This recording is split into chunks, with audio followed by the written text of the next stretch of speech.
Alright guys, welcome back to some more reviews. Horror Boy here, and today we're getting to one of the more controversial films in the series, and that is Alien Resurrections. Came out in 1997, get a 6.2 on IMDb, directed by Jean-Pierre Jeunet, and basically this is considered to be one of the worst ones.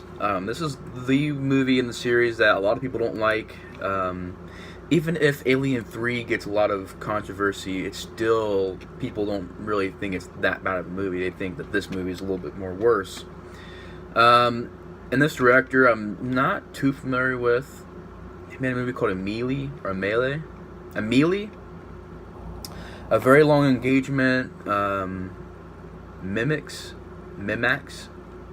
I don't know. I'm not really too sure. I don't think I've seen a lot of his movies. But I can say that this movie is, in my opinion, it's kind of on the same level of Alien 3 because of different reasons. But I will say that I can talk a little bit more positively about this movie, which is shocking to most people because to most people this is the worst one. But I gotta say, like, at least this movie tried to have fun with this idea. Try to have fun with this idea, make it rated R, make it gory, make it an adventure feeling type of movie, and they tried to experiment and do different things with the series, and I can say that at least. I can also say that I really enjoy the way the movie looks, the way it's shot, the direction, the cast of characters I really enjoyed.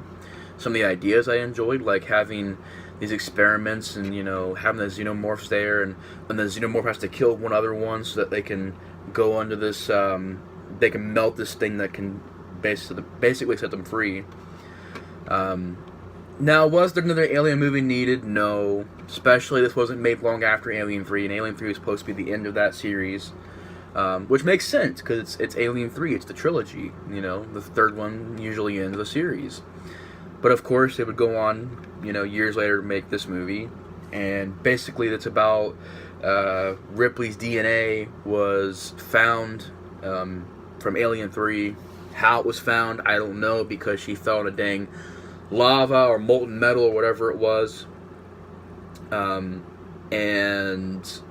basically they found her DNA, and they also found the xenomorph. So they clone her and the xenomorph, and she kind of has this DNA of a xenomorph. And that's one of the problems to me, and I'll get into that in a second. That's one of the problems. But basically, after they clone her, they keep her on the ship, and the space pirates show up, these different characters, you know. One of them has these guns that he can shoot, basically, with accuracy. You got Ron Perlman, which is pretty cool. I want to get his name. That I wasn't able to say in the last movie review. I didn't remember his name.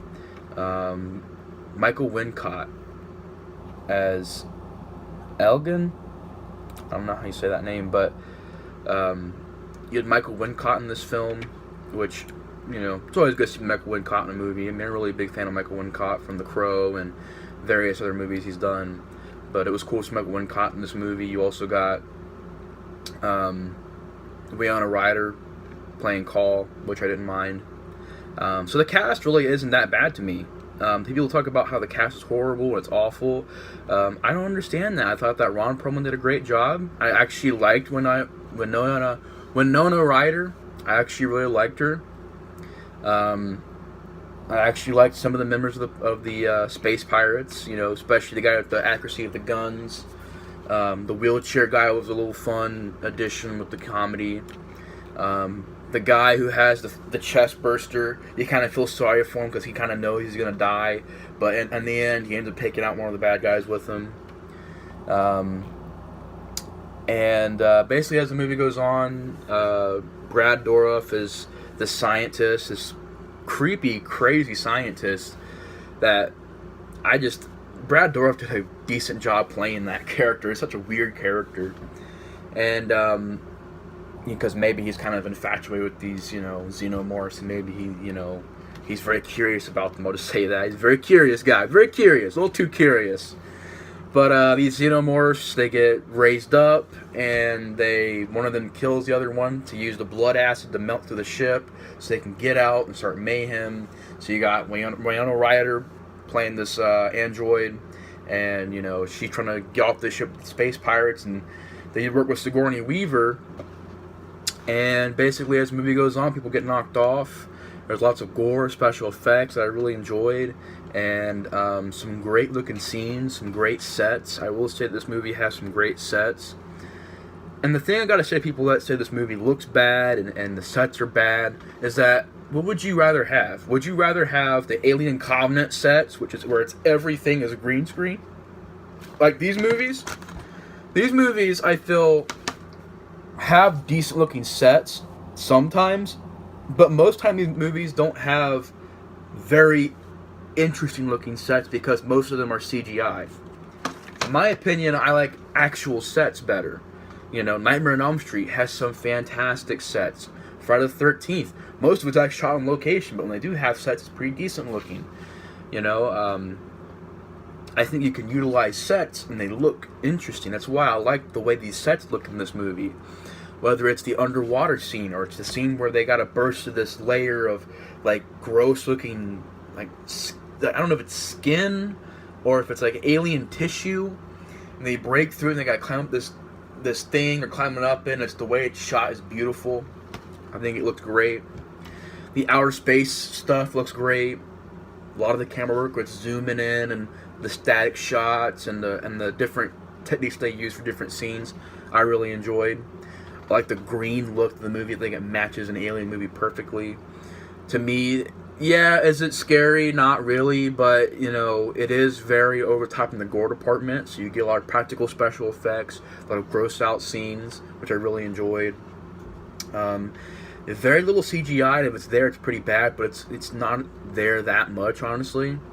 So the CGI really isn't a huge problem, because to be honest, it's not in the movie that much. What are some positives? Some great kills. The xenomorphs are pretty badass in this movie. Winona Ryder is a pretty good lead. I guess you could say Sigourney Weaver is the lead, but it's kind of Sigourney Weaver and Winona Ryder. But I thought Winona Ryder was a decent lead, in my opinion. Yes, I said it. Yes, I know. I said it. So, I think it's down there with Alien 3, but I will say this movie, I could watch this more than Alien 3, because first of all, it's only an hour and 49 minutes. That's not that long of a film. And Alien 3 is a pretty long movie. Not much longer, but still, it feels longer. It's an hour and 54 minutes long. And I think I said before that Alien 3 was the shortest runtime Alien movie. I'm not sure about that now because Alien Resurrection, I forgot about Alien Resurrection, has an hour and 49 minutes, so I don't know. But to me, that short pace helped it. It's a fast-paced movie. It goes by fast. There's lots of stuff going on, lots of action, special effects, practical effects, some over-the-top gore scenes. Yeah, some of it's a little silly, like, this guy gets his brains bit out and he kind of picks a piece of his brain out and holds it and looks at it. You wouldn't be able to do that. You wouldn't be able to do that, folks. You cannot pick your brain out and look at it. You'd be dead by the time you'd be dead. But still, fun idea. Doesn't make sense, but it's a fun idea. Some of the other gore scenes that don't make sense either is like this guy has a chest burster. It's climbing up, like the camera goes down his mouth, and you see the xenomorph climbing up his esophagus. And then it bursts out through his chest to another guy's chest. Creative kill, but I'm just like, it was going up his esophagus, somehow it busts out of his chest. I don't understand that. But if you can get past those little things like that, I think the most of this movie is pretty fun to watch. To me, the problems come in when you have Sigourney Weaver in this film again. I don't know why Ripley had to come back. To me, it's not really Ripley. It's a clone. And not only that, it's a clone, and also the DNA of the xenomorph is with her, so she acts weird and very sensual and sexual tones, and, flirts with a lot of people, even Winona Ryder, and even just like all these people she meets, she just instantly wants to, I don't know. It was such a weird thing they did. It just seemed like, for lack of better terms, it looked like she wanted to fuck everybody she was in the scene with. I know I don't really use the F-bomb that much, but I can't really figure out another way to say it. She just looks like she wants to, she eye fucks everybody she's around, and that's basically the vibe you get from her from the entire movie. She wants to fuck everybody in the scene. And it's kind of weird. It's kind of weird the way they did Ripley in this movie. And she's really cocky in this movie. Kind of has that Alice from Resident Evil vibes where she has to show up in every action scene and save the day. So I didn't really think they handled Ripley in this movie very well. Now, did Sigourney Weaver did a bad job acting? No. She did a great job playing this character, but it's just the way they wrote this character, the way they wrote it, it's just not, to me, the real Ripley. This is not a way that Ripley would act. You know what I'm saying? And I think that it was a big misstep. I think you could have easily had Winona Ryder be the lead. I think she worked. In my opinion, she did. A lot of people hate her in this movie. I don't understand that. Her acting is decent. Is it great? No, but it's decent to me. You could have easily had her in the Space Pirates through this film. You didn't really need to bring Ripley back. You didn't need it. Just like we didn't need another Alien movie, but they made it anyways. If you're going to make another Alien movie, just don't bring Ripley back, because it makes no sense. And how you going to clone DNA when DNA is in this molten metal lava type stuff? I just don't understand that. So yeah, bad script issues, bad idea of bringing Ripley back and making Ripley just not Ripley. It's basically just how you describe it is not Ripley. A fake Ripley. And so yeah, you got Ripley acting weird. You got these weird ideas of human / xenomorph experiments, and Sigourney Weaver walks into this room with these people that are half xenomorph and half human, and they're all like failed experiments. And you had the end of the movie with this big giant xenomorph human creature thing, and it looks awful. Did not care for those ideas with the xenomorphs and the humans morphine, and this is what they look like. I don't care about that. That looked bad. All the special effects looked bad. I did not care for that idea at all. And the ending. The ending is the big problem with this movie, because Sigourney Weaver, and everything's building up. Everything is building up in this film. They got this spaceship ready. They're going to go out. You also got an actor in this movie from Dusk Till Dawn 2. I think his name is Raymond Cruz. I think he's what is his name from Dusk Till Dawn 2? I can't remember. If y'all remember his name from Dusk Till Dawn 2, let me know. But I know for a fact it's the guy from Dusk Till Dawn 2. Texas Blood Money. And the direct-to-video movie. I think would he go on to do it later? Yeah, he would do that after this movie. I know he's also going to be in The Rock, Call of Duty Black Ops 2. I remember him in that. The Last Marshal. Yeah, Jesus, or Jesus. I think it's Jesus, not Jesus. Jesus from Dusk Till Dawn 2, Texas Blood Money, which I really enjoyed that movie. He did a great job in that movie, too. So he played Jesus in that. Here he's back in this movie, did a decent job. I think this might have been his first role. And the ending of this movie, though, just does not work for me, because they're going to this ship. They're actually on their way there. It built up. There was action scenes establishing this. And then all of a sudden, Sigourney Weaver falls to these rafters and to this sea of xenomorphs, which made no sense to me, because A, there's no eggs on the ship. B, how is there this whole area of xenomorphs and they're just doing nothing? They're just in this big giant wave area of xenomorphs. Decent shot. I can see why they made the shot, because it's a decent looking shot, but it ideally doesn't make sense, you know? Why are there all these aliens there and there's no face huggers? I don't remember any face huggers in the movie. There was no face huggers. They just kind of genetically built these things, and they had a couple xenomorphs genetically built. There's no face huggers from what I remember. And so Sigourney Weaver falls into the sea of xenomorphs, and she kind of sinks in, and somehow that leads to another room where there's this giant humanoid alien creature, and that's kind of her baby, I guess. Maybe it's her child. And you know, she kind of treats it like it's her child, you know, You got what's his name? This movie just made me forget his name. Brad Dourif.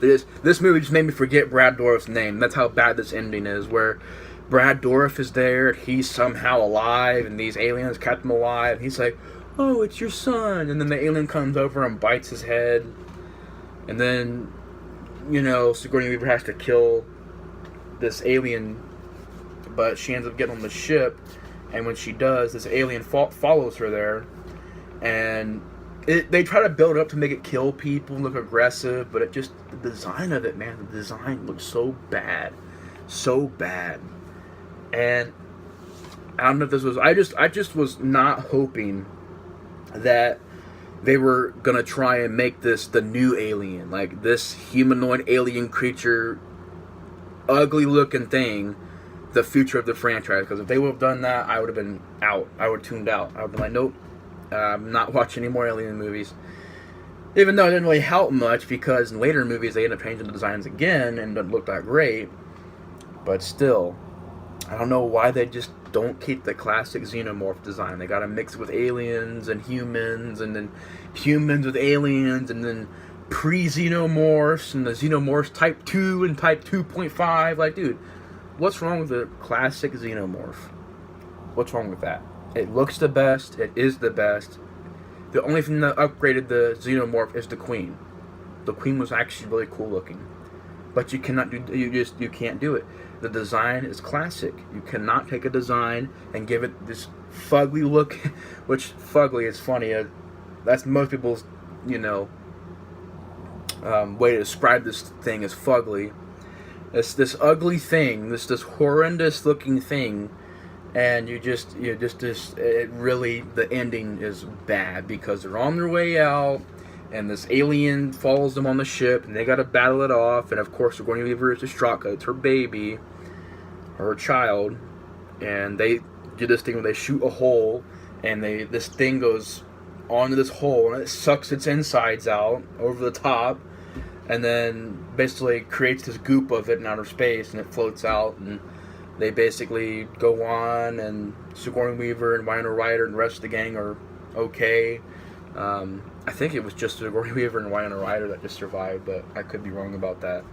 But they go on, the movie ends, and that's what I mean about this movie, man, is I can sit here and say, there are certain parts of this movie that really aren't that bad. They're bloody, they're gory, they're fast-paced, action-packed, and it kind of made me go, yeah, this is what should have been going on in Alien 3, a little bit of something like action, and sets that are interesting looking, and lighting, and, to me this stuff was like, it looked good, until you get to that bad stuff. For me, Sigourney Weaver did a decent job acting, but her character was written completely wrong. Did not need Ripley in this movie. The ending sucked. Some of the ideas didn't make sense.